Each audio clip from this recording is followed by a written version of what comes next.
শহীদ হয়ে গেছে। নুসেবা দাঁড়ায় না, দৌড়ায় নুসেবা। কিছু দূর যাওয়ার পরে খবর আসলো, রে নুসেবা, যুদ্ধের ময়দানে তোমার স্বামীও শহীদ হয়ে গেছে। রে বল্লাগীর মানুষ, এই তিনটা হত্যা শহীদের খবর শোনার পরেও নুসেবা বন্ধু একটা সেকেন্ডের জন্য দাঁড়ায় না। দৌড়াইতে দৌড়াইতে যাওয়ার পরে প্রাণের নবীজির সাথে দেখা হয়ে গেল।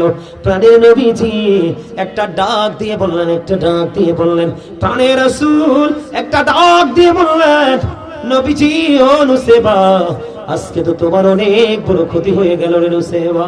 এবার নুসেবা একটা ডাক দিয়ে বললেন, ইয়া রাসূলুল্লাহ, ইয়া হাবিবাল্লাহ, নবী গো, ও প্রাণের নবী, আমার ভাই, আমার বাবা, আমার স্বামী শহীদ হয়ে গেছে। আমার বিন্দু পরিমাণ কোনো দুঃখ নাই গো নবী, আমি আপনাকে পেয়েছি তো সব পেয়ে গেছি। নবীর প্রেম কি জিনিস বুঝতে পারছেন না?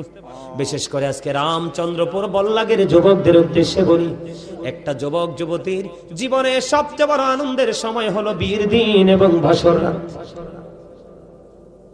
কথা বলেন না, কোন দিন?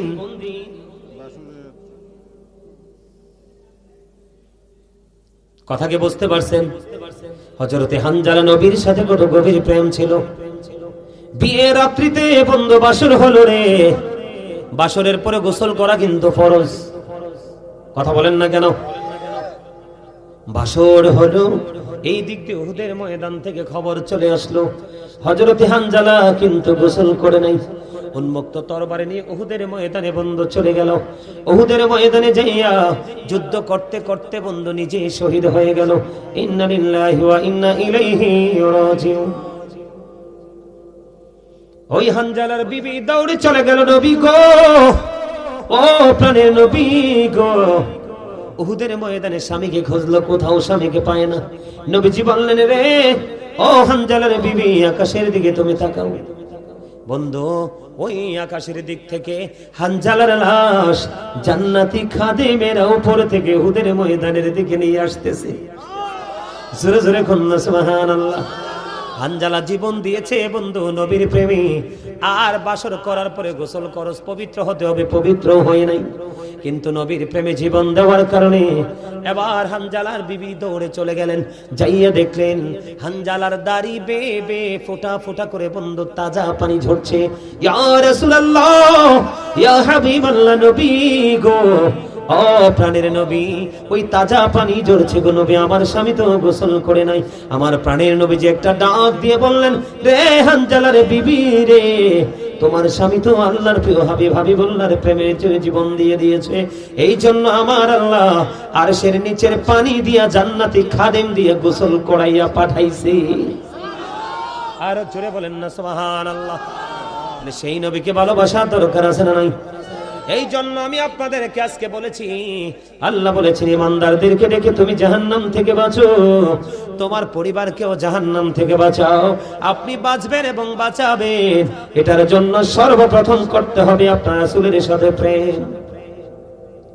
আপনি সারা জীবন অন্যায় করেছেন, সারা জীবন বন্ধু অপরাধ করেছেন, কোনো টেনশন করার দরকার নাই, কোনো চিন্তা করার দরকার নাই।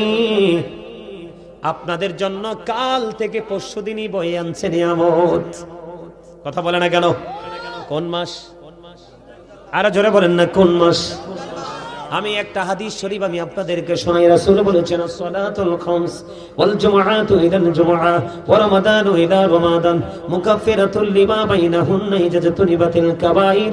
রাসূল বলেছেন, পাঁচ ওয়াক্ত নামাজ যদি তুমি পড়তে পারো, এক জুমা থেকে আরেক জুমা পর্যন্ত যদি সঠিকভাবে দুই দিকের জুমা আদায় করতে পারো, ওয়া রমাদানু ইলা রমাদান, এক রমজান থেকে আরেক রমজান পর্যন্ত সঠিকভাবে যদি রোজা আদায় করতে পারো, আমার নবীজি বলেছে তুমি যদি কবিরা গুনাহ থেকে বেঁচে থাকতে পারো, তাহলে এই আমলগুলোর কারণে তোমার সকল সগীরা গুনার কাফফারা হয়ে যাবে, মোচন হয়ে যাবে। কি সব গুনাহ কবিরা গুনাহ করা যাবে না? এটা আপনার জন্য বড় সুযোগ কিনা? আরো জোরে বলেন না, আরো জোরে বলেন, সুযোগ কিনা? আপনার আমার জন্য এই রমজান মাসের মধ্যে একটা রাত আছে বন্ধু, লাইলাতুল কদরের রাত, যেই রাত্রি তা হাজার মাস চাইতে উত্তম। কথা বলে না কেন? আরো জোরে। কেন জানেন? কারণ আখির নবীর উম্মতের সময় খুবই অল্প, অল্প সময়ের মধ্যে তারা অনেক বেশি নেক উপার্জন করতে পারবে না। এই জন্য আমার আল্লাহ এমন এমন সময় দিয়েছে তারা যেন অন্য সকল নবীর উম্মতের চাইতে বেশি পুঁজি নিয়ে যেতে পারে। আর জোরে কন্যা সুবহানাল্লাহ। আলহামদুলিল্লাহ। আরো জোরে বলেন লাইলাতুল কদরের রাত এমন একটা রাত বন্ধু, আমি আপনাদেরকে বলে দেই যেই রাত দ্বারা সকল রাতের মর্যাদা আমার আল্লাহ বৃদ্ধি করে দিয়েছে। লাইলাতুল কদরের রাত দ্বারা সমস্ত রাত্রিকে আমার আল্লাহ মর্যাদা করে সকল রাতের সেরা হলো লাইলাতুল কদরের রাত। ওই লাইলাতুল কদরের রাতে অসংখ্য ফেরেশতা নিয়ে জিবরাইল কি করে জমিনে নেমে আসে সারা রাত বন্ধু। আপনি জিকির দাঁড়িয়ে করেন, বসে করেন, শুয়ে করেন, যেভাবেই করেন, কারণ জিকির করার কন্ডিশন আছে। ফাযকুরুল্লাহা কিয়ামান, দাঁড়িয়ে দাঁড়িয়ে জিকির করো, ও কুউদান, বসে বসে জিকির করো, ওয়া আলা যুনুবিকুম, শুয়ে শুয়ে জিকির করো। হাদিস শরীফের মধ্যে এসেছে আপনারা আমার প্রাণের রাসূল বলেছেন তুমি দাঁড়িয়ে করো, বসে করো, শুয়ে করো, জিকির করনে ওলা বান্দাদের সাথে ওই ফেরেশতারা মুসাফা করে। কি করে? কথা বলে না কেন? কদরের রাত আপনার জন্য কত বড় নিয়ামত বন্ধু, খেয়াল করেন। কি করে? মুসাফা করে সকল ফেরেশতা ওই সুবে সাদিক পর্যন্ত বন্ধু তারা বিচরণ করতে থাকে। যখন তাদের বিদায় বেলা হয় সবাই বন্ধু জিবরাইলের কাছে একত্রিত হয়। হওয়ার পরে এবার জিবরাইলকে প্রশ্ন করে বলেন আল্লাহ রাব্বুল আলামিন আল্লাহর বান্দাদেরকে নিয়ে কি চিন্তা করেছে, মন্তব্য করেছে। এবার জিবরাইল বলে রে এই রজনীতে আল্লাহ রাব্বুল আলামিন আল্লাহর বান্দার দিকে 70 বার রহমতের নজরে তাকাইছে। মুসাফা হয়েছে লাইলাতুল কদরের রাত্রিতে। আপনি কেমন করে বুঝবেন ফেরেশতারা রহমতের ফেরেশতারা আপনার সাথে মুসাফা করেছে? এটা আপনি কেমন করে বুঝবেন? এটা বোঝার উপায় হলো রাসূল আপনাকে আমাকে বুঝিয়ে দিয়েছে। এটা বোঝার উপায় হলো যখন কোন মানুষ লাইলাতুল কদরের রাত্রিতে মানে 26 তারিখ দিবাগত রাত্রিতে 27 তারিখে যখন কোন মানুষ আমল করতে করতে করতে করতে বন্ধু আল্লাহর দরবারে দুঃখা তুলে যখন দরখাস্ত করবে, দরখাস্ত মোনাজাত করার পরে যদি মনে করেন কারো চোখ দিয়ে বেয়ে বেয়ে পানি পড়তেছে, তখনই মনে করবেন রহমতের ফেরেশতাদের সাথে ওই আল্লাহর প্রিয় বান্দারা মুসাফা হয়ে গেছে। জোরে জোরে সুবহানাল্লাহ। বন্ধুরে আমার, হযরত ওমরের পুত্র উবাইদ তিনি কি করলেন? কদরের রাত্রিতে জলযানে ভ্রমণ করতেছেন সমুদ্র। হঠাৎ করে ওনার মুখের মধ্যে একটা ফোঁটা নদীর পানি পড়লো। পানি পড়ার পরে উনি বুঝতে পারলেন যে পানিটা অত্যন্ত মিষ্টি, বেশি ভেরি সুইট। এবার তিনি চিন্তায় পড়ে গেল। বন্ধু এবার তিনি চিন্তায় পড়ে গেল এই পানি কেন রে আজকে রাত্রে নদীর পানি কেন মিষ্টি মনে হলো? এই কথা বলার পরে তিনি ধীরে ধীরে ধীরে ধীরে বন্ধু কুলে চলে গেলেন, ওই সমুদ্রের পারে চলে গেলেন। সমুদ্রের পারে যাওয়ার পরে বন্ধু চাইয়া দেখলেন গাছপালাগুলো পর্যন্ত সেজদায় পড়ে আছে। কেন রে আজকে নদীর পানি আমার মুখে মিষ্টি মনে হলো? এবং কেন রে গাছপালাগুলো পর্যন্ত তারা কি করতেছে? সেজদায় পড়ে আছে। কেন রে, কেন রে? বন্ধু তল্লাশি করে দেখলেন এই সেজদায় পড়ে থাকার কারণ পানি বন্ধু পানি মিষ্টি লাগার কারণ হলো এটা লাইলাতুল কদরের রাত, এই কারণে। কিন্তু বন্ধু মনে রাখবা এই লাইলাতুল কদরে মা বাবার অবাধ্য সন্তানকে আল্লাহ ক্ষমা করবে না, কোন জাদুকরকে আল্লাহ ক্ষমা করবে না, কোন সুদখোরকে আল্লাহ ক্ষমা করবে না, কোন পরের হক নষ্টকারীকে আল্লাহ ক্ষমা করবে না। বলে ভয়ঙ্কর সমাজের মধ্যে দুইটা জিনিস বড় ভয়ঙ্কর রূপে রূপান্তরিত হয়েছে, একটা হলো সুদ আর একটা হলো পিতা মাতার অবাধ্য হওয়া। ঠিক তো সবাই বলেন নাই, রাগ করছে? হ্যাঁ, আল্লাহ বলছে অবিল ওয়ালিদাইনি ইহসানা, মা বাবাকে ভালোবাসো। মরার পরেও ভালোবাসতে পারবা, জিন্দা থাকলেও ভালোবাসতে পারবা। মরার পরে ভালোবাসা হলো মা বাবার জন্য দান সৎকা করো, মিলাদ পড়ো, মসজিদে দান করো, ওই মাহফিলে দান করো, মাহফিল উপস্থিত হও। আর মরার পরে জীবিত থাকলে তো খাওয়াইবেন, পড়াইবেন, যা চাই তা দিবেন সাধ্যের মধ্যে। ঠিক কিনা বলেন? আরে জোরে রাসূল বললেন হতভাগা সে, হতভাগা সে। কে গো নবী সেই হতভাগা? নবী বললেন যাদের পিতামাতা দুইজন আছে অথবা একজন আছে, তাদেরকে ভালোবেসে যদি জান্নাতি হতে না পারে, তার মতো হতভাগার কেউ হতে পারে না। রে বল্লাগীর যুবক, আমি তোমাদেরকে বলি রে, বাবা যদি টাকা চায় তুমি বিরক্ত হইও না। যদি উল্টা পথে খরচ করে তাহলে তুমি বাবাকে বোঝাবা। তার কারণ হলো, একজন এসে নবীজিকে প্রশ্ন করলেন, ইয়া রাসূলুল্লাহ, আমার বাবা আমার সম্পত্তি নিজের মতো করে খরচ করতে চায়। এবার আমার রাসূল বললেন, তোমার সম্পত্তি না শুধু রে, তুমি নিজেও তোমার বাবার সম্পদ। যুবক ভাইরা, তোমরা বুঝতে পারছো নি? কথা বলে না কেন? বুঝতে পারছো নি? আমি তোমাদেরকে বলি যুবক, আমার নবী যখন মেরাজে গেলেন, মেরাজে যাওয়ার পরে জাহান্নামের দিকে নজর দিয়ে চায়া দেখলেন, এক একটা মানুষ এক একটা পেট, এক একটা মানুষের পেট এক একটা ঘরের মতো বড় বড়। জিবরাইলকে প্রশ্ন করলেন, ভাই জিবরাইল, এই ঘরের মতো বড় বড় পেট না মানুষটা কে রে জিবরাইল? এবার জিবরাইল বললেন, ইয়া রাসূলুল্লাহ, এরা হলো দুনিয়ায় আপনার নামদারি সুদখোর উম্মত। এবার আমার রাসূল বললেন, এই বড় পেটের মধ্যে আমি নবী দেখতে পাইলাম শুধু সাপ আর বিচ্ছু দেখা যায়। জোরে জোরে কন্যা নাউযুবিল্লাহ। বন্ধু, সুদ যারা খায়, সুদ যারা দেয়, মধ্যে যারা সাহায্য করে, সবার সমান অপরাধ। রাসূল জানিয়ে দিলেন সুদের 69টা স্তম্ভ।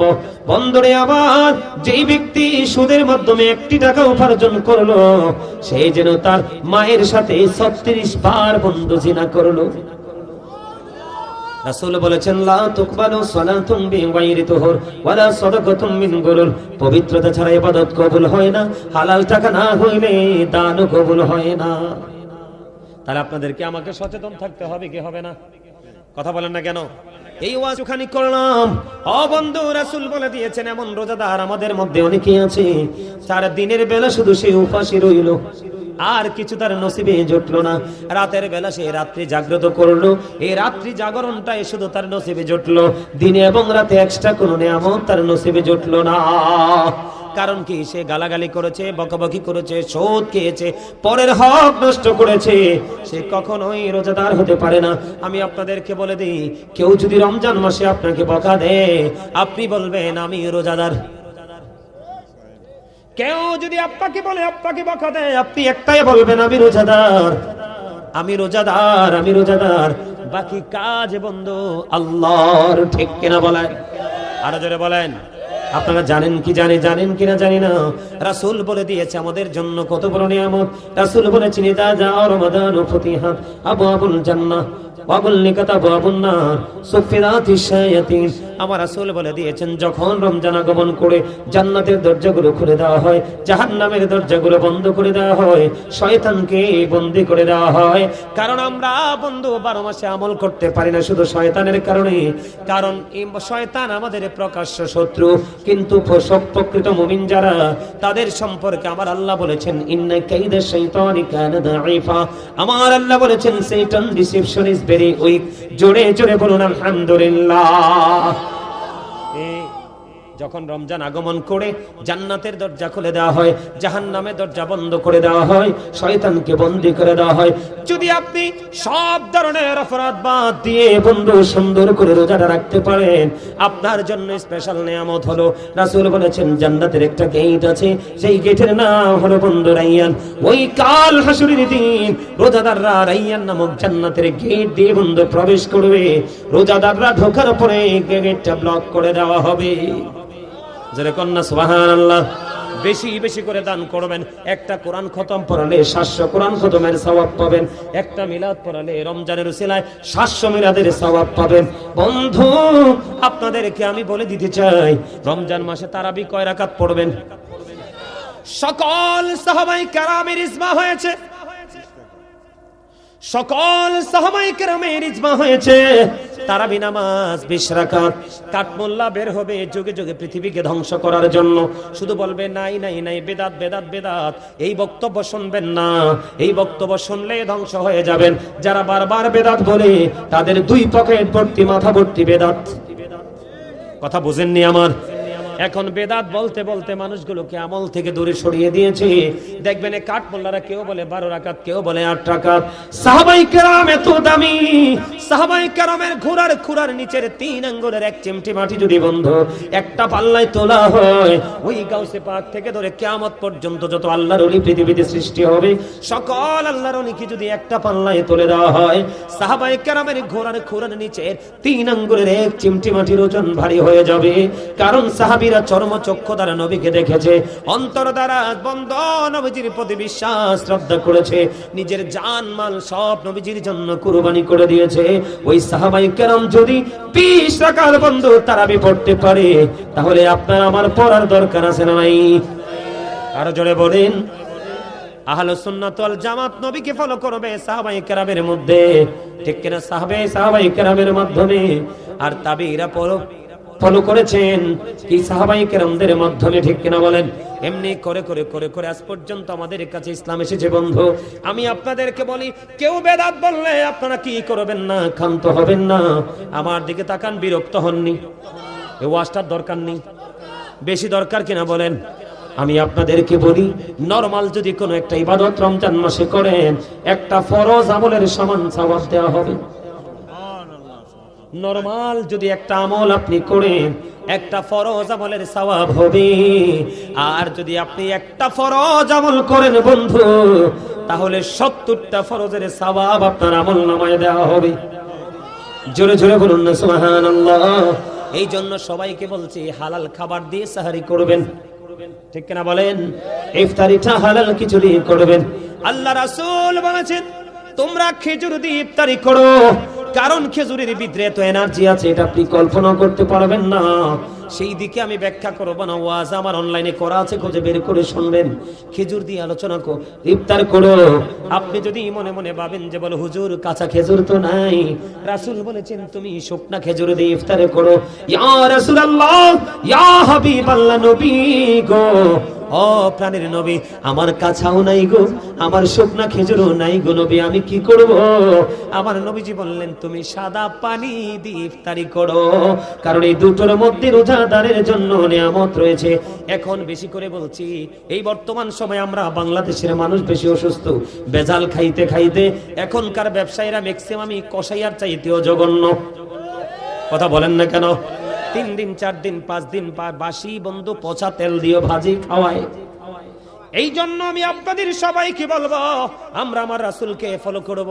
খেজুর তো দাম বাড়িয়ে দিবে, আমাদের দেশের মানুষের চরিত্রটাই এমন।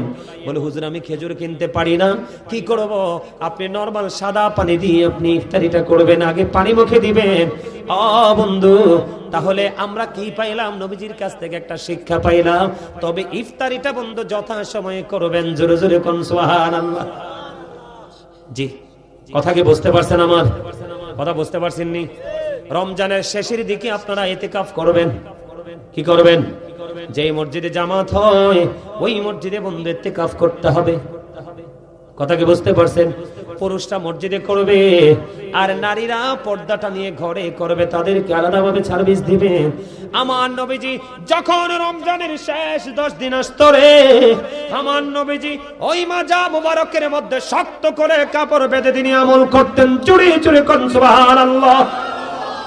এবার বিবিদেরকে তিনি ডেকে ডেকে দিতেন জোরে জোরে সুবহানাল্লাহ। করবেন নি আপনারা? কথা বলেন না কেন? সুন্দর করে। আপনারা কি উশৃঙ্খল করবেন না? গান বাদ্যযন্ত্র শুনবেন না, আয়োজন করবেন না। এই মোবাইলের মাধ্যমে কিন্তু গান বাদ্যযন্ত্র শোনা যায় কি যায় না? আমি আপনাদেরকে এই কথাটা একটু বলবো কিনা? রাসূল বলে দিয়েছেন, কিয়ামতের পূর্বক্ষণে এক শ্রেণীর মানুষের চেহারা বিকৃত হয়ে যাবে, মাটির মধ্যে তাকে গ্রথিতকরণ করা হবে। ইয়া রাসূলুল্লাহ, নবী কেন গো? কারণ তাদের দোষ হলো কোনটা বন্ধু? জঘন্য দোষ। আমি আপনাদেরকে আগে বলে দিই, দোষগুলো পড়ে বলি। রাসূল বলেছেন, মাঠে পানি দিলে যেমনি ফসল তৈরি হয়, তেমনি ভাবে নোংরা মিউজিক যুক্ত করে, নোংরা শব্দ দ্বারা যেই গান বাজানো হয়, ওই গান দ্বারা মানুষের মনের ঘরে নোংরামি তৈরি হয়। বলছে কে? আল্লাহর প্রিয় হাবিব সরকারে মদিনা নবীজি বলেছেন, গানের আসরে যাওয়া পাপী লোকের কাজ, কান দিয়ে মন দিয়ে গান শোনা ফাসিকদের কাজ। আর গান শোনার পরে যে বলে ও ফ্যান্টাস্টিক, অনেক বলে কে বলে না? তার মানে গান শোনার পরে সে কি পাইছে? মজা পাইছে। নবীজি বললেন গান শোনার পরে যে ব্যক্তি গান থেকে মজা নয় সে যেন কুফরি করলো। ওই যে চেহারাটা বিকৃত হয়ে যাবে, মাটির মধ্যে গ্রথিতকরণ করা হবে। এইটা কেন রে? রাসূল বলে দিয়েছে, আমার দিকে তাকান, রাসূল বলে দিয়েছে। এটার কারণ হলো বন্ধু, এটার কারণ হলো অন্যরকম একটা কারণ। রাসূল বলে দিয়েছেন তারা কি করবে। রাসূলকে প্রশ্ন করা হলো, ইয়া রাসূলুল্লাহ, তারা কি তাওহীদ মানবে না? রাসূল বললেন মানবে। তারা কি রিসালাত মানবে না? রাসূল বললেন তারা মানবে। রাসূল আরো বলেছেন তারা আল্লাহ মানবে, রাসূল মানবে, আরো মানবে। কি মানবে? ওয়া ইয়াসুমুন ওয়া ইয়াহুজ্জুন ওয়া ইউসাল্লুন, তারা নামাজ পড়বে, রোজা করবে, হজ করবে। তারপরেও কি তাদের এই সাজাটা বহাল থাকবে? হ্যাঁ, তারপরেও তাদের এই সাজাটা বহাল থাকবে। তার কারণ কি? তারা মদ গাজার আসর বসাবে, অসৎ শব্দ দ্বারা গানের আয়োজন করবে। আমা বুঝে নাই, বুঝে নাই, বিরক্ত হয়ে গেছে। হ্যাঁ, বিরক্ত হইছেন না? শেষ করে দিব। তা আপনারা জি বললেন না কেন? কথাটা বুঝেন আপনারা? রাসূল কি বলছেন? হাদিস শরীফ তো, আমার বানানো কথা নয়। তার মানে লোকটা আল্লাহও মানবে, রাসূলও, নামাজও, হজও, রোজাও রাখবে, সব করবে। তারপরেও কি রাসূল তার সাজাটা বহাল থাকবে? নবী বললেন হ্যাঁ। কেন গো নবী? কারণ সে তার মহল্লায় বা কোথাও গানের আসর বসাবে, ওই গানের আসরে মদ গাঁজা খাওয়া হবে। আছে না নাই? এই বছর অনেক জায়গায় দেখেছি এত বিরক্ত শৃঙ্খল ভাবে গান বাদ্যযন্ত্রের আয়োজন করেছে, নারী পুরুষ দেদারসে মিলেছে। আপনি নামাজ পড়ার পরে যদি বন্ধু এই অন্যায়গুলো ছাড়তে না পারেন, তাহলে আপনি কখনোই নামাজি হতে পারলেন না। কারণ সূরা আনকাবুতের মধ্যে আমার আল্লাহ বলেছেন, ইন্নাস সালাতা তানহা আনিল ফাহশাই ওয়াল মুনকার, নামাজ মানুষকে খারাপ কাজ থেকে বাঁচিয়ে রাখে। গান বাদ্যযন্ত্র মানুষের মধ্যে নোংরামি তৈরি করে, আর এই নোংরামি তৈরি থেকে মানুষ ফিজিক্যাল বন্ধু নোংরামি শুরু করে। আমার কথা কয় না? কথাগুলো আপনারা মানেন বা না মানেন, এটা কিন্তু চিরন্তন সত্য। যে নামাজ পড়বে, নামাজ পড়ার পরেও কিন্তু সে এই অন্যায় করতে পারে না। কারণ আল্লাহ বলেছেন নামাজ মানুষকে খারাপ কাজ থেকে বাঁচায় রাখবে। যে নামাজ পড়ার পর অন্যায় করে সে নামাজি হতে পারলো? মসজিদে পড়লে আজান সবার আগে যায়, নামাজ শেষে বাইরে এসে সুদের টাকা খায়। নামাজ হইল না রে তোর, নামাজের লইলি না খবর। আমার কথা কয় না? গান ওলা, সুদ হলা, গোশ হলা, আছে না নাই? বলে নামাজ কি হইছে? নামাজ হয় নাই। বন্ধুরে আমার, হযরত আবু যর রাদিয়াল্লাহু তাআলা আনহু থেকে হাদিস কানা বর্ণিত। আপনাদের এলাকায় গাছের পাতা ঝরেনি? কথা কয় না কেন? আমার নবীজি বললেন শীতের দিনে রাসূল বের হলো, বের হওয়ার পরে নবীজি চাইয়া দেখলেন গাছের পাতাগুলো বন্ধু বিরামহীন ভাবে ঝরে ঝরে পড়ে। এই দৃশ্য দেখার পরে যুবক তোমরা শোনো, আমার যত টেনশন তোমাদের কিনি, কারণ তোমরা ইসলাম থেকে দূরে চলে গেছো, বেঈমানকে তোমরা আপন করে নিয়েছো। নবীজি গাছের ঢাল ধরলেন, ধরে আবার আবু যরকে একটা ডাক দিলেন। আবু যর উত্তর দিলেন, লাব্বাইকা ইয়া রাসূলুল্লাহ। আমার নবী বললেন, রে আবু যর, তুমি চাইয়া দেখো শীতের কারণে গাছের পাতাগুলো যেমনি বিরামহীন ভাবে জোরে জোরে পড়ছে, ঠিক তেমনি ভাবে আল্লাহর কোন বান্দা যখন নামাজের মাধ্যমে আল্লাহর কুদরতি কদমে সেজদা লাগাইয়া দিয়ে নামাজ পড়বে, ওই শীতের দিনের গাছের পাতার মতো তার জীবনের সবগুলো গুনাহ ঝরে পড়ে যাবে। এটাও নবীজির হাদিস, ওইটাও নবীজির হাদিস। কথা কন না কেন? তার মানে হলো নামাজ যদি তুমি নামাজের মতো পড়তে পারো, নোংরামি কখনোই তোমার কাছে প্রিয় হবে না। আর নোংরামি যদি তোমার কাছে প্রিয় হয়ে যায়, তাহলে কখনোই আমল তোমার কাছে প্রিয় হতে পারে না। কারণ ইমানদার আর মুনাফিক কখনো এক হতে পারে না। কথা বলেন না কেন? ভালো মানুষ এবং খারাপ মানুষ কখনো এক হতে পারে না। আমার কথা কন না, বুঝেন না? আমার কথা বুঝতে পারছেন? আরো জোরে। এখন টিভি খুললে দেখা যায় অনেক নোংরামির খবর। আমরা যদি সত্যিকারের নামাজি হতাম, আল্লাহ ওয়ালা হতাম, তাহলে কি নোংরামির খবর আমরা পাইতাম? আমি আপনাদেরকে বলি, গতকালকে খবরের মধ্যে পাইলাম, একদিনে না জানি 2 দিনে, কয় দিনে জানি না, কি কোন টিভিতে জানি একটা খবর আসলো বন্ধু, 65টা নারীকে নাকে কবরেছেন, ধর্ষণ করা হয়েছে। এর মধ্যে একটা শিশু আছে 4র্থ শ্রেণীর। জোরে জোরে কন্যা নাউজুবিল্লাহ। 72 ঘন্টায় 65টা নারীকে ধর্ষণ করা হয়েছে। এই ধর্ষকরা কি কোনো মায়ের উদর থেকে আসে নাই? কথা বলেন না কেন? একজন প্রফেসর, একজন ডক্টর, তিনি বন্ধু ফেসবুকে একটা পোস্ট করেছিল। আমার একজন ছাত্র আমাকে দেখিয়েছে, হুজুর একজন লেকচারার 100% এডুকেটেড পারসন একজন এই পোস্টটা করেছে, দেখেন। আমি বললাম কি? ওই দর্শকদের উদ্দেশ্যে তিনি একটা বক্তব্য দিয়েছে, রেপিস্টদের বিরুদ্ধে তিনি একটা বক্তব্য দিয়েছে। অনষ্ট চরিত্রের মানুষেরা, ক্যারেক্টারলেস পিপলেরা, তোমরা শোনো, কোন নারীকে ধর্ষণ করার আগে তোমরা মুখটা একটু ভালো করে দেখে নিও। হয়তো বা হতে পারে ওই নারীটা তোমার মা না হয় বোন। কথাটা ঠিক কিনা বলেন? আরো জোরে বলেন ঠিক কিনা? আরো জোরে বলেন ঠিক কিনা? আল্লাহ রাসূল বলেছে, কেউ যদি বাবার বয়সে কাউকে বকা দেয়, সে যেন তার বাবাকে বকা দিল। আমার রাসূল বলেছে, কোন মায়ের বয়সী কোন নারীকে যদি কেউ গালি দেয়, অপমান করে, সে যেন তার মাকে অপমান করলো। আপনি বলেন, কোন যুবক, কোন কুলাঙ্গার, কোন ক্যারেক্টারলেস ম্যান যদি, কোন চরিত্রহীন লম্পট যদি আমার কোন বোনকে বন্ধু দর্শন করে, তাহলে সে যেন তার বোনের দিকে আঙ্গুল তুললো। ঠিক কিনা বলেন? আরো জোরে বলেন ঠিক কিনা বলেন? কোন মায়ের বয়সী নারীকে যদি তুমি দর্শন করো, এইটা কিন্তু তোমার মায়ের দিকেও যায়, কারণ এই নারীটা তোমার মায়ের জাত। কথা বলেন না কেন? আমি আজকে এই বল্লাগের যুবক, আমি তোমাদেরকে বলি, তোমাদের সমাজের মধ্যে তোমরা শক্ত ইউনিটি করে তোলো। তোমরা হলে আগামী দিনের ভবিষ্যৎ। তোমাদের হাত ধরে আগামীর বাংলাদেশ এগিয়ে যাবে রে যুবক। টাকার জন্য আমি তোমাদেরকে বলি, আল্লাহর হাবিব বলেছে, তুমি যদি জানো কোন মানুষ ক্যারেক্টারলেস, চরিত্রহীন, লম্পট, বন্ধু, তুমি যদি জানো কোন মানুষ জালেম, তুমি যদি জানো কোন মানুষ অত্যাচারী, এটা জানার পরেও তুমি 500 টাকার জন্য, একটা ব্যাগ বাজারের জন্য, একটু সুবিধার জন্য, যদি তুমি কিছু সময়ের জন্য যদি তুমি ক্যারেক্টারলেস ম্যানকে যদি তুমি সাপোর্ট দাও, রাসূল বলেছে তুমি আর মুসলমান থাকো না, তুমি মুসলমান থেকে খারিজ হয়ে যাবে। জোরে জোরে বলেন না নাউজুবিল্লাহ।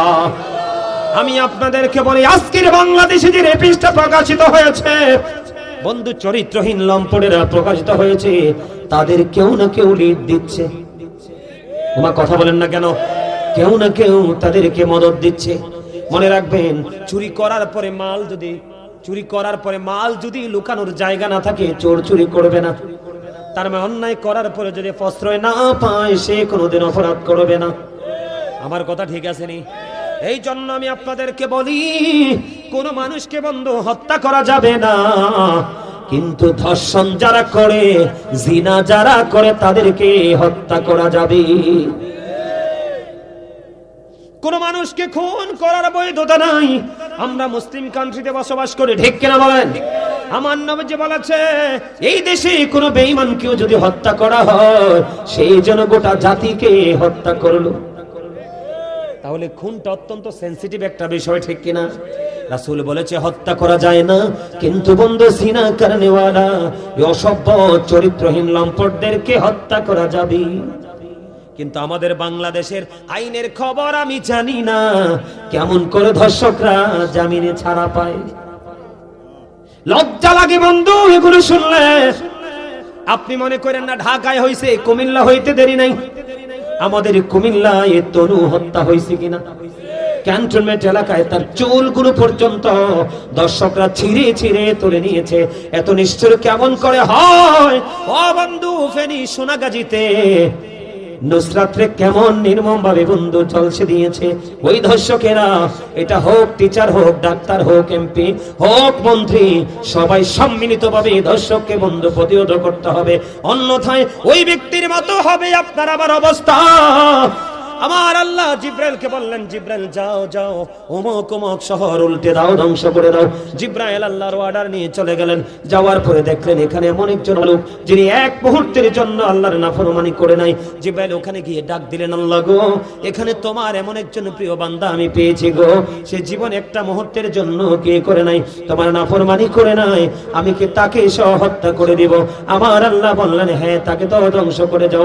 আল্লাহ কেন গো? ও মালিক তো তোর গোলাম। আমার আল্লাহ